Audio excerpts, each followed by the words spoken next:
હંમેશા આપણે રિયલ કેસની વાત કરીને જાણવાની કોશિશ કરતા હોઈએ કે નેક્સ્ટ ફ્રોડ કોઈ સાથે ના થાય. તો આજે એક આપણે રિયલ કેસની વાત કરીશું. એમાં હું વિક્ટીમ બનીને કોશિશ કરીશ કે દર્શક મિત્રોને ખબર પડે.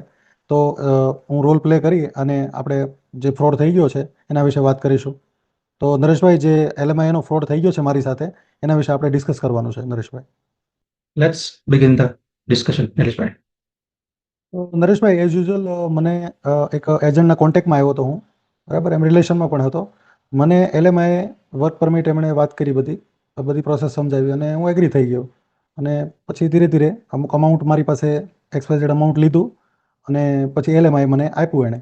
બટ થોડોક સમય ગયો પછી મને ખબર પડી કે આમાં તો કોઈ વર્ક પરમિટ નથી અને અમાઉન્ટ તો ઓલરેડી લઈ લીધું હતું મારા પાસેથી અને કોઈ મને વર્ક પરમિટ મળી નહોતી અને છેલ્લે મને રિફ્યુઝલ મળ્યું હતું. Nareshbhai, Okay, Nileshbhai. So let's discuss with more clarity. પહેલા ફેઝની વાત કરીએ તો તમે એજન્ટના કોન્ટેક્ટમાં આવ્યા અને એમને મની હેન્ડઓવર કર્યા. ત્યાં સુધીનું ઇન્ટરેક્શન અને એનું કમ્યુનિકેશન કેવું રહ્યું હતું? નરેશભાઈ, મારો તો ઓલરેડી બિઝનેસ ચાલતો હતો અહીંયા, એટલે એમને કીધું આ રીતે વર્ક પરમિટ તમને મળી જશે LMI થ્રુ. મેં કીધું સારું, વાંધો નહીં. તો મને કોન્ફિડન્સમાં લીધા, એણે બધી વાતચીત કરી ને બધું આખું પિક્ચર ક્લિયર બતાવ્યું મને કે આવું આવું હોય છે એમ. તો તમે LMI ઉપર વર્ક પરમિટ કરવા જઈ શકો છો. મેં કીધું વાંધો નહીં. તો બધા ડોક્યુમેન્ટ એમને રિક્વેસ્ટ કર્યા, તો મેં બધા ડોક્યુમેન્ટ પ્રોવાઈડ કર્યા અને એમણે એમની પ્રોસેસ સ્ટાર્ટ કરી દીધી. યા અને મની તમે કેટલા હેન્ડઓવર કર્યા એમને? એપ્રોક્સિમેટલી 7 થી 8 લાખ જેવા એમણે મને ડિમાન્ડ કરી હતી અને મનીનો તો કોઈ પ્રોબ્લેમ નહોતો, તો મેં એને પ્રોવાઈડ કરી દીધા. Yeah okay. આમાંથી ડોક્યુમેન્ટ જ્યારે રિક્વેસ્ટ કર્યા ત્યારે they didn't ask you for ફેમિલીના એની ઇન્ફોર્મેશન કે to fill it out all information, તમારા બિઝનેસના કોઈ ડોક્યુમેન્ટ્સ કે બિઝનેસની પ્રોફાઇલ કે એવું કંઈ પણ? ના, એવું તો કોઈ નોર્મલ ડોક્યુમેન્ટ હોય જ, ખાલી પાસપોર્ટ ને એવું બધું રિક્વેસ્ટ કરેલું. બાકી તો કોઈ બીજું તો કોઈ જરૂરિયાત પડી જ નહોતી. હું 10th પાસ છું, બરાબર, એ પ્રમાણે એમણે નોર્મલ ડોક્યુમેન્ટ માંગ્યા બધા. કેવું કે આપણે પાસપોર્ટ મેન હોય તો એ જ મેન રિક્વાયરમેન્ટ હતી એમની. એના બેઝ ઉપર એમણે પ્રોસેસ કરી છે. તમે ઇંગ્લિશ પાસપોર્ટના બેઝ. એક્ઝામ આપેલી હતી? ના ના, એની તો કોઈ રિક્વાયરમેન્ટ જ નહોતી પડી. ઇંગ્લિશ એક્ઝામ કે આ તે કોઈ વસ્તુ નહીં. ઓકે, તો એમ ઇંગ્લિશનું કંઈ વાત ના કરી કે સો વોટ ઇફ હું કેનેડા જઈશ અને ત્યાં જઈને પછી વર્ક કે એ બધું ઇંગ્લિશ કલ્ચર છે તો વોટ અબાઉટ ધેટ કે એવું કંઈ તમે પણ ક્વેશ્ચન ના કર્યો, કંઈ એવું કંઈ વાતચીત થઈ જ નથી કે ઇંગ્લિશ કલ્ચર છે અહીંયા તો હાઉ યુ ગોના સર્વાઈવ? ના ના, એણે કીધું કે બેઝિક ઇંગ્લિશ તમને આવડે છે તો ચાલશે, એમાં કંઈ વાંધો નથી એમ. એટલો બધો પ્રોબ્લેમ નહીં આવે. અને રિલેશનમાં હોય તો આપણને એમ કે ભાઈ વાત જે કરે છે એ સાચી જ હશે ને, એમાં શું પ્રોબ્લેમ છે. એમનો એક્સપિરિયન્સ હોય તો એ પ્રમાણે બરાબર કહેતા હોય કે ત્યાં વર્ક પરમિટ મળી જાય તો તમને એમાં કોઈ ઇશ્યુ નહીં આવે એમ. એટલે એ તો એક નોર્મલ વાતચીત જ હતી કે તમને કોઈ પ્રોબ્લેમ નહીં આવે, વર્ક પરમિટ મળી જશે તમને આરામથી અને આરામથી તમે તમારી લાઈફ ત્યાં સર્વાઈવ કરી શકીશો. એવી જ So વાતચીત થઈ હતી. basically you was driven based on your relation. Yeah, Right. 100%. I see that. Okay, તો તમે જ્યારે મની હેન્ડઓવર કર્યા પછીનું સ્ટેપ શું હતું કે how long did it take you to apply for work permit અને LMIનું ડોક્યુમેન્ટ્સ અને એમ્પ્લોયરનો કોન્ટેક્ટ, એમ્પ્લોયરનું એગ્રીમેન્ટ સાઇન કરવું, એમ્પ્લોયર દ્વારા જોબ ઓફર લેટર મળવો, એ ફેઝ કેવો હતો પછીનો? તો નરેશભાઈ, આમાં તો એટલો બધો મેં કોઈ અંદર એટલો બધો ડીપમાં નહોતો ઉતરો, બટ એમણે જે ડોક્યુમેન્ટ મને સાઇન કરવાના કીધા હતા, એટલે મેં વર્ક પરમિટ રિલેટેડ એ બધા મેં સાઇન કરી આપ્યા હતા. અને મને કીધું કે આ એમ્પ્લોયર છે, બધું બરાબર ચાલી રહ્યું છે, તમને ત્યાં જઈને તમે વર્ક કરી શકશો આરામથી. તો કોઈ ડિટેલમાં મને ડિસ્ક્રિપ્શન નહોતું આપ્યું. એ છે કે આ એમ્પ્લોયરનો જોબ ઓફર લેટર છે કે એવું તમે ચેક કરેલું થોડું? તો તમને ઇંગ્લિશ આવડે છે તો એ મને કીધેલું કે આ એમ્પ્લોયરનો છે એમ. બટ મેં એવો ઇન્ટરેસ્ટ નહોતો લીધો બીકોઝ ઓફ રિલેશન અંદર ઘૂસવાનો, કે ભાઈ કયો એમ્પ્લોયર છે, ક્યાં છે, લાવો ફોન કરીને કન્ફર્મ કરો, ઈમેલ કરીને કન્ફર્મ કરો, એવો મેં આઈડિયા નહોતો લીધો બીકોઝ ઓફ રિલેશન. મને ટ્રસ્ટ હતો કે બધું બરાબર જ છે એમ, આમાં કોઈ ઇશ્યુ નહીં આવે એટલા માટે.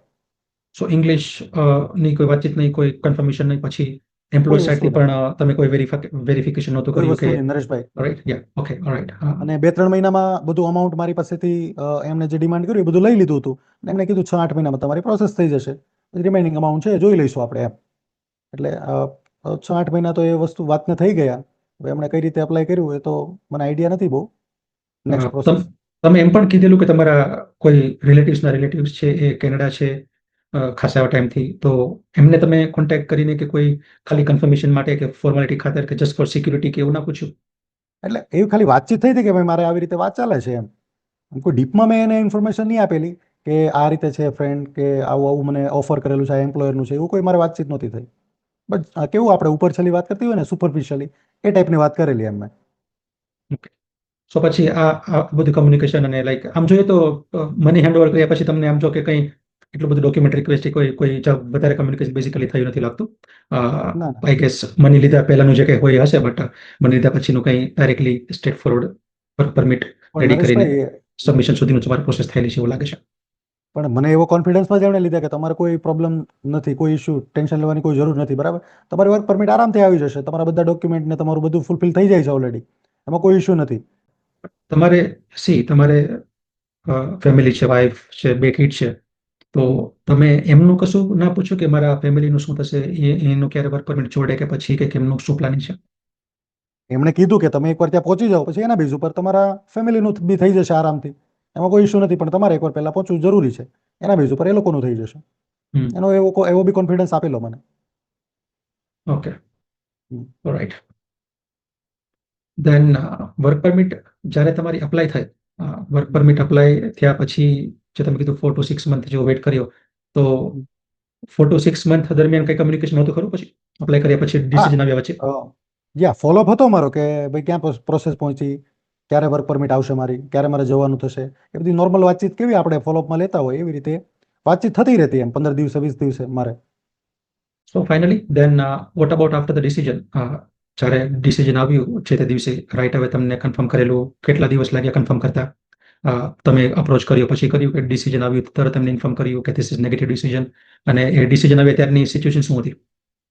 નરેશભાઈ એનો અમુક ટાઈમ પીરિયડ થઈ ગયો ને એટલે મારા ઉપર મેલ આવ્યો, બરાબર, એટલે ચેક કર્યો મેં, તો પછી મેં એમનો કોન્ટેક કર્યો, તો 2-3 દિવસ કોન્ટેક કર્યો મેં, કોલ બી કર્યા, પણ મારો કોલ એમણે ઉપાડ્યો નહીં, બરાબર. એટલે મને કંઈક ડાઉટ લાગ્યો, એટલે પછી જે મેલમાં જે કોમ્યુનિકેશન આવ્યું હતું, આપણે જે નોર્મલ મેલ ચેક કરતા હોય એમાં કોમ્યુનિકેશન આવ્યું હતું, તો મેં જોયું અને ફ્રેન્ડ લોકોને બતાવ્યું, એટલે એણે કીધું આ તો રિજેક્શનનો મેલ છે એમ, કે આવું તો તમને વર્ક પરમિટ કોઈ મળી નથી, તમારા વિઝા રિજેક્ટ થયા છે, તમે જે અપ્લાય કર્યા છે ને ડેટ સાથે કે ભાઈ આ ડેટે તમે અપ્લાય કરેલા અને તમને એનું રિજેક્શન મળેલ છે. તો આવી સિચ્યુએશન હતી કે જ્યારે એ વસ્તુની મને ખબર પડી ત્યારે એમણે મારો કંઈ સાથ નહીં આપ્યો, અને મેં એમની કોન્ટેક કરવાની ઘણી કોશિશ કરી, મારો કોલ બી નથી ઉપાડ્યો એમણે, અને કોઈ જાતનો કોઈ મને રિસ્પોન્સ નહોતો મળ્યો નરેશભાઈ. ઓકે, ધેટ મીન્સ કે તમારું કોન્ટેક્ટ એડ્રેસ ને તમારા ઈમેલ ઉપરથી બધું કોન્ટેક્ટ ઇન્ફોર્મેશન નાખેલી છે એટલે તમારા સુધી યા ડિસિઝન આવેલું.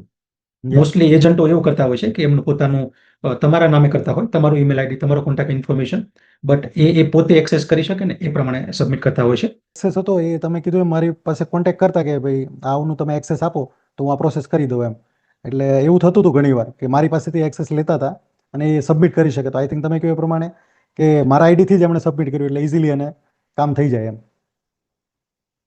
ઓબ્વિયસલી, એટલે નોન લાયસન્સ એજન્ટ જે હોય ને એ બધા Yeah. હોય એ પ્રમાણે સબમિશન કરતા હોય કે તમારી ઇન્ફોર્મેશન યુઝ કરે. આપણે ઘણા પ્રીવિયસ વિડીયોમાં પણ ડિસ્કશન કરેલું છે કે જે નોન લાયસન્સ પીપલ છે એમની પાસે ગવર્મેન્ટ ઓથોરાઇઝ પોર્ટલ નથી હોતા, રાઈટ? ગવર્મેન્ટ ઓથોરાઇઝ પોર્ટલ નથી હોતા એટલે એને તમારે પર્સનલ એપ્લિકેશન કરો છો એવું જ બતાવવું પડે. રેકોર્ડ તો પર્સનલ જ ખરાબ થાય ને નરેશભાઈ પછી એટલે આપણો. તમારું પર્સનલ પ્રોફાઇલ જ ખરાબ થાય, પ્રોફાઇલ પર્સનલ ક્રેડિટ હિસ્ટ્રી તમારી લો થાય, અને તમારા પોતે જ તમે કંઈક પ્રોબ્લેમ કરો છો એ જ પ્રમાણે ગવર્મેન્ટમાં સબમિશન થાય, એટલે કોઈ વચ્ચેના પર્સન ઉપર ક્યાંય બ્લેમ આવે નહીં. નેક્સ્ટ થિંગ ઇઝ કે ડિસિઝન આવ્યા પછી તમે ટચ કોન્ટેક્ટ કરવાની ટ્રાય કરી, તો એમના પછી શું રિસ્પોન્સ હતો અને એમના પછીનો સમય કેવો હતો કે જ્યારે તમને રિયલી ખબર પડી કે આ વસ્તુનું ડિસિઝન આવું આ રીતના આવેલું છે? યા નરેશભાઈ ઘણો શોકિંગ હતો કે આવું મારું ડિસિઝન આવ્યું, બિકોઝ એટલા બધા મની સ્પેન્ડ કરવા છતાં એટલો બધો જે મેં બ્લાઇન્ડલી ટ્રસ્ટ કરી અને આખી મારી ફાઇલ પ્રિપેર કરાવી અને હું ઘણો એક્સાઇટેડ હતો જોવા માટે, બટ આવું જ્યારે ડિસિઝન આવે ત્યારે નરેશભાઈ સમજી શકો છો તમે પરિસ્થિતિ કે આટલા બધા પૈસા ખર્ચવા છતાં પણ રિઝલ્ટ ના મળે. પર મેં કોન્ટેક્ટ ઘણો કર્યો એમનો કે ભાઈ કોશિશ કરું એમને મળવાની ઇન પર્સન, બટ એમણે કોઈ રિપ્લાય ન આપ્યો, રિસ્પોન્સ ન આપ્યો. પછી 2-4 મહિના મેં ટ્રાય કરી, પછી ફ્રેન્ડ રિલેશનમાં વાતચીત થઈ, તો તમારો એક તમે કેનેડા સ્પેસિફિક છો તો તમારો કોન્ટેક્ટ થયો, અને એ સમયે તમે ઇન્ડિયા જ હતા તો તમને રૂબરૂ મળવાની પણ એક મોકો મળ્યો હતો, તો તમારી સાથે મેં તમને ડોક્યુમેન્ટ શેર કર્યા બધા, એ દરમિયાન તમારી સાથે ડિસ્કસ થયું કે આવું મારું ડિસિઝન આવ્યું છે, તો આના વિશે હવે મારે નેક્સ્ટ શું કરવું, અને એક્ઝેક્ટલી મારા ક્વેશ્ચન જે બધા હતા એ તમારી સાથે મેં ડિસ્કસ કર્યા નરેશભાઈ. અને તમારું જે વર્ક પરમિટની જે એપ્લિકેશન હતી એ એલએમઆઈ સાથે સબમિટ થયેલી હતી, રાઈટ?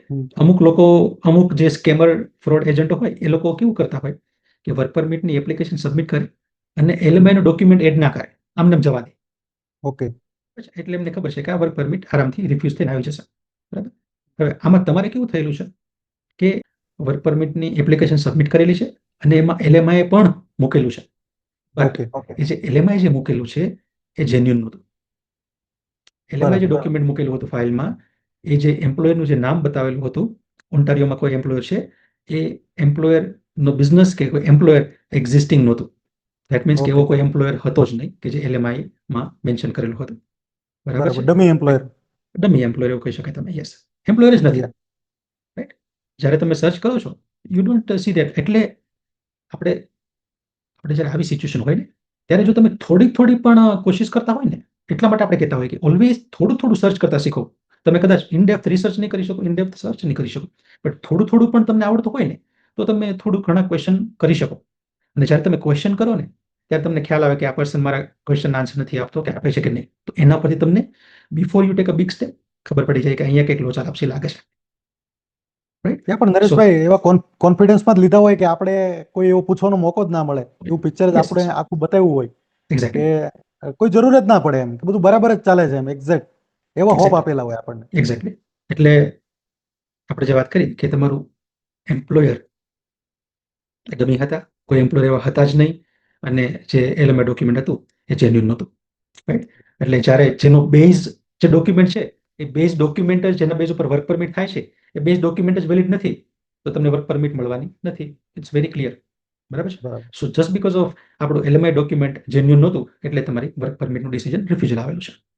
અને જોડે સેડ પાર્ટ એ છે કે તમને 5 yearsનો બેન લગાવેલો છે. This is a big deal.